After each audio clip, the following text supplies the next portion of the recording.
Bonjour et bienvenue dans ce plan bourse Next Week du 28 novembre 2022. Alors pas d'avertissement parce qu'on ne fait pas d'analyse technique aujourd'hui. On va voir les chiffres économiques de la semaine à venir, les indicateurs et les résultats et les dividendes sur les sociétés. Alors on commence avec mardi 29 novembre, on aura l'IPC en Allemagne, c'est l'indice des prix à la consommation pour mesurer l'inflation, notamment sur le mois de novembre et annuel. Et à 14 heures, donc ça, ce sera assez important.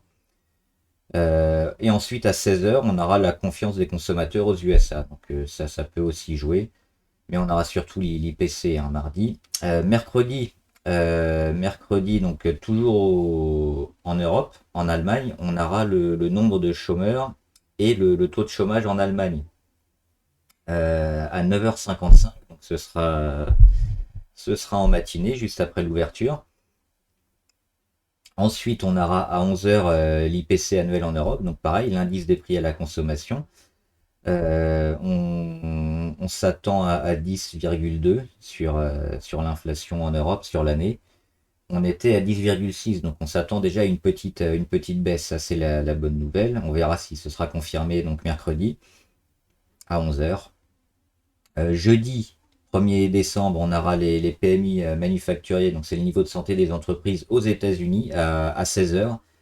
Donc on s'attend à du 50,2 ou à du 50, on était déjà à 50,2, donc c'est vraiment, ça joue sur un fil.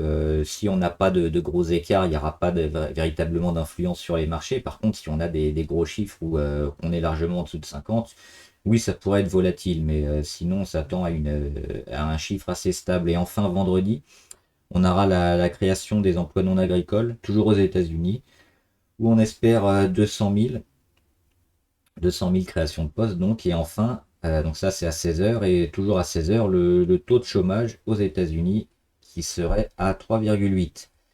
Donc pareil, toujours la même chose. Si les chiffres annoncés sont sensiblement les mêmes, il n'y aura pas énormément de variations. Par contre, des gros changements attendus à la hausse ou à la baisse, ça peut influer grandement sur les marchés. Maintenant, on fait les résultats et les dividendes. Alors les résultats, hop, la liste. Euh, Trigano, normalement, c'est mardi 29. Trigano annonce ses résultats. On espère 739 millions pour la période. Ensuite, toujours, non, mercredi 30, on aura Boiron. Le lendemain, Boiron qui espère annoncer donc 123 millions de performance de chiffre d'affaires pour la période aussi. Donc on verra si Boiron est déjà en belle hausse depuis ces dernières semaines, si elle va continuer ou pas dans cette fin d'année. Ensuite, on passe au jeudi 1er décembre, on aura Lexibook. Alors Lexibook, j'ai pas trouvé de performance attendue, donc on verra, mais normalement il devrait annoncer des chiffres à venir. Donc le 1er décembre, Lexibook qui a fait un beau rebond depuis la mi-octobre, et qui a stoppé sa chute, sa chute initiée depuis cet été. Donc à voir si les chiffres attendus vont confirmer, ou si on a voulu jouer les chiffres et puis ça va faire cheat. Donc réponse le 1er décembre. Et enfin, vendredi 2 décembre, on aura aux États-Unis DocuSign. Alors DocuSign, c'est une entreprise qui fait généralement les signatures électroniques. Donc ça avait énormément explosé pendant le Covid. On voit le Covid ici, donc les confinements. Et donc l'explosion des signatures électroniques, donc cette entreprise en avait énormément profité. Et puis depuis, on est revenu, on est revenu même sous le niveau d'avant Covid. Donc à voir si les chiffres annoncés peuvent relancer un peu l'entreprise, parce que c'était plutôt une entreprise intéressante qui avait bénéficié du boost des confinements et du Covid, donc, et qui a pas su pérenniser tout ça. Donc là, on commence à revenir sur des niveaux où il y a plus tellement de vendeurs. Des niveaux assez bas, à 46, ont été montés à plus de 300. Et on voit qu'avant Covid, on était au niveau des 75. Donc ça va être intéressant aussi de suivre les chiffres. On attend 626 millions. Et enfin, les dividendes.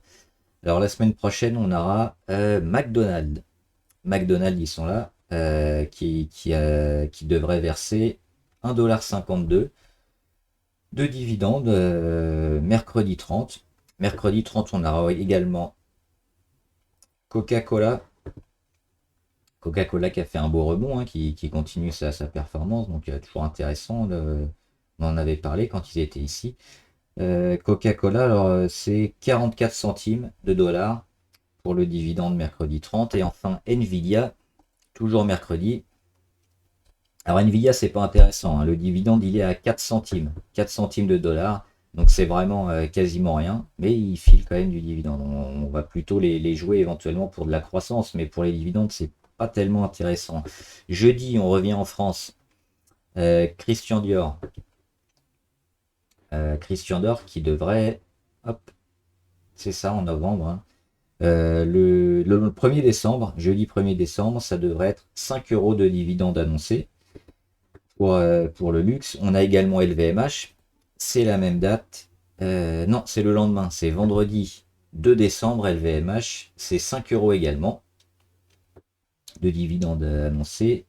On repart aux États-Unis vendredi également, c'est le dernier jour de la semaine. On aura United Health. Moi, je vous en avais parlé. United Health, moi, je suis actionnaire, hein. C'est une action dans le secteur médical au Nasdaq, intéressante, avec les dividendes aussi qui tombent. Et c'est 1,65 $ de dividendes. Donc, par rapport à la valeur de l'action, oui, c'est pas terrible, mais c'est tous les 3 mois. Et enfin, Nike. Nike, c'est un petit dividende, hein, aussi, c'est moins d'1 $. C'est 34 centimes de dollars pour Nike, qui a fait une année 2022 catastrophique, hein, au niveau de son cours, et qui a rebondi ici sur les, alors pas les plus bas Covid, mais un petit support ici, une zone qui avait été travaillée.